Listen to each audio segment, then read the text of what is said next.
good? First and foremost, I want to thank you guys for the positive response on the last video. That was unexpected. I just did what I normally did with any video. I made the video I wanted to make, spoke from the heart, and y'all really enjoyed it. So thank you very much for that. Today's video is some inspiration, but kind of in a different way. So I don't know about y'all, but when I'm feeling uninspired, when I want creative ideas, when, I don't know, I'm just trying to get the ball rolling in my head to get out to make some photography, I usually get on my phone, stare at other photographers' work on Instagram, on social media, and every now and again I will Google some photographers who, you know, are the GOATs, the greatest of all time. Recently I thought there's got to be a better way to get these kind of creative inspirations from these legends of photography. So I picked up 5 photography books that I want to share with y'all today. 2 of them are certified classics. 2 of them are kind of wild card books that I wasn't planning on buying, but I'm going to share with y'all why I decided to pick them up. And one is kind of like my favorite. It's the one that applies to my style of photography the most, the one I get the most out of. So let's just go through it. Hopefully one of these books stands out to you. I'll explain kind of what each person is known for. And if you want to grab one, I'll throw some affiliate links down below. So if you click on one of those and buy the book, the channel gets like $1 kickback from Amazon. If you enjoy the video, hit that thumbs up. Do me a solid. So the first one is by Saul Leiter. I believe that's how you say their name. Y'all know I'm terrible with names and pronunciation, but this is called Early Color, and I did a little bit of back research. So this is one of those books that popped up on Amazon as a recommended book. I had no idea who it was, knew nothing about it, but it looked like street photography, and I love color street photos, so it made sense to grab it. And when I did that research, I realized, oh, Saul Leiter is pretty much considered one of the early adopters of color street photography. Up until this point, everything was basically black and white for art photography, and then color photography was used in advertising and print up until my guy came along. Now, these photos were shot in the 1950s, it looks like, for the most part, 57, 54, 59. Now, what's crazy about some of these photos, when you look at them, you could post them on Instagram today and they'd be certified bangers, getting a lot of likes. Especially, there's this one photo here where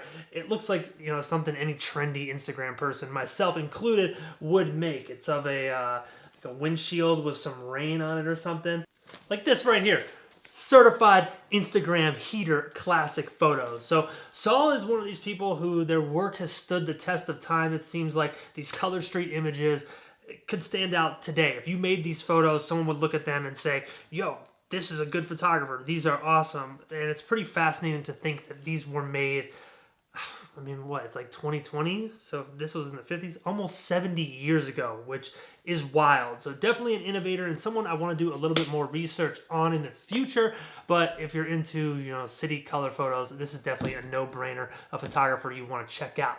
Now, the second book, certified classic right here. This is one that inspires pretty much, I mean, everybody in a way, but if you look at my work, if you look at a lot of other YouTubers' work who do the type of photography I do, you know, street photography and kind of mundane places, this is pretty much the godfather, the GOAT, Stephen Shore right here. The book is called Uncommon Places. This is the complete work, and his work is centered around what I just said, making these mundane, ordinary things into something special through composition, through color, through essentially perfection. Every photo in this book seems perfect, seems fundamentally almost set up. It's like he's creating still lifes out of real life. When you go through the book, the first thing that stands out is the unbelievable quality of every single photo, the quality of just the image itself, the quality of the color, the crispness. And when I did some back research on Stephen Shore to see how did he get this insane quality, he was using a large format 8x10 camera,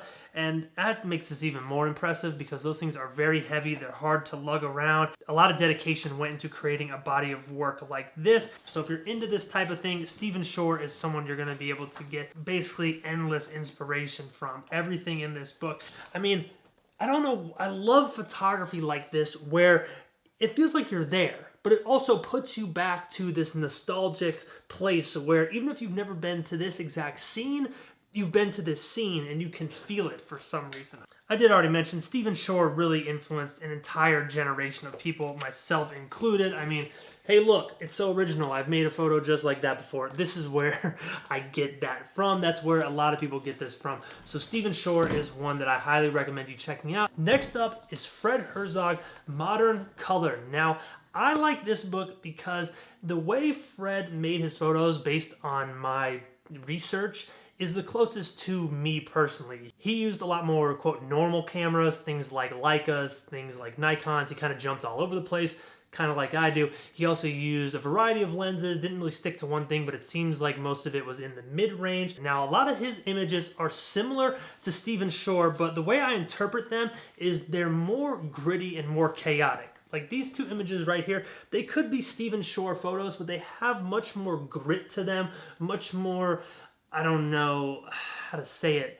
Stephen Shore's images are perfect. These are also perfect, but they're also imperfect, and I like that. There's just something more documentary feeling about these, where Stephen Shore's are also real feeling, but they make life turn into art, where this captures the art of life. I don't know if that makes sense, but hopefully you get what I'm trying to say. This book for me is the most relatable. The style of images in here are the types of things that I see and that I like to make today. These go back to the 50s, but a lot of these are in the 60s as well. And what's so inspiring about this book is there's photos in here from the 50s, and there's also some photos from the 2000s, which if you're a photographer, it should inspire you to see someone's body of work extend so long over such a large period of time. For me, this is my favorite out of the set.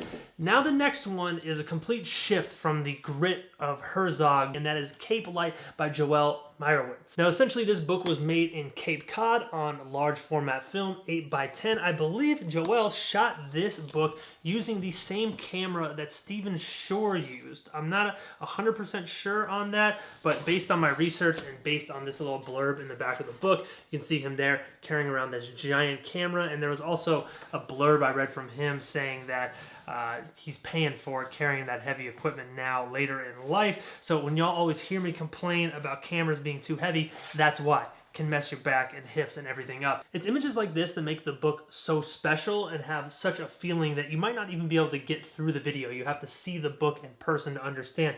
This is the most everyday thing ever. You being on a porch at blue hour with the orange light from in the house coming out to the porch. It's something you see every day, but this photo right here captures it in a way where you're almost immersed in it. You're reminded of a moment in your life where you've been in this similar condition. It's transformative. You can see how Joel has influenced my photography with images like this. That's pretty obvious. We got a gas station here with this beautiful sunset. This photo is probably the one that's most influential and most famous.